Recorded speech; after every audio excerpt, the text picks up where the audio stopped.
Aykam tanış olmaq olar sizlə. Yox, olmaz. Olacam mən səndən tanışacaq qaqa. Aykam 1 saatdır arxamızdan düşmüşəm. Bəlkə nömrənizi verəsiniz. Of, əl çək də. Alacam o nömrəni, gəl qaqa. Xanım, xeyri yoxdur. Nömrənizi almasam əl çəkən deyilər. Nömrəmi istəyirsən, yaz. 055 515 10 Aha. 30. Sonuncu rəqəmin neçə olduğunu deməyəcəm. 30 neçə olduğunu sən özün fikirləşib taparsan da bir zəhmət. Sonra gedirsən. Axırıncı rəqəm de sonra getdənə. Qaqa 0-dan 9-a qədər 10 kombinasiya var. Mən bu boyda cəmatı nətər yığacam? Ay qaqa, sənin başın xarab olub. O qədər insan yığımını narahat edirsən. Sənin telefonda Contact Finder proqramı yoxdur ki? Yox qaqa, o nə proqramıdır ki?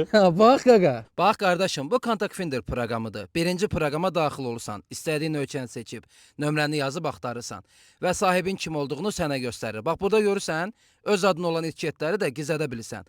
Tanımadığın nömrələrdən gələn zəngçilərin kim olduğunu göstərir. Spam mesajlarını bloklayır və daha nələr. Buyur, bu da sənin qızın nömrəsi. Deyirsən qaqa, qızın nömrəsi tapdıq. Aytaç tapdıq da nömrəni, axşam yazacağam. Haval deyir sənə, başın işləyir, axşam gözləyəcəm yazarsa. Ben o boyda əziyyət sevmişəm. Yazacağız yola bax. Başım vurdu qaqa qızı. Az yola baxdana bərdim. Mən bəxtim yoxdur da qaqa. Gəl gedə qaqa, gəl gedə sən telefonla Contact Finderə yazdıraq. Gələn sağ ol. Gəl.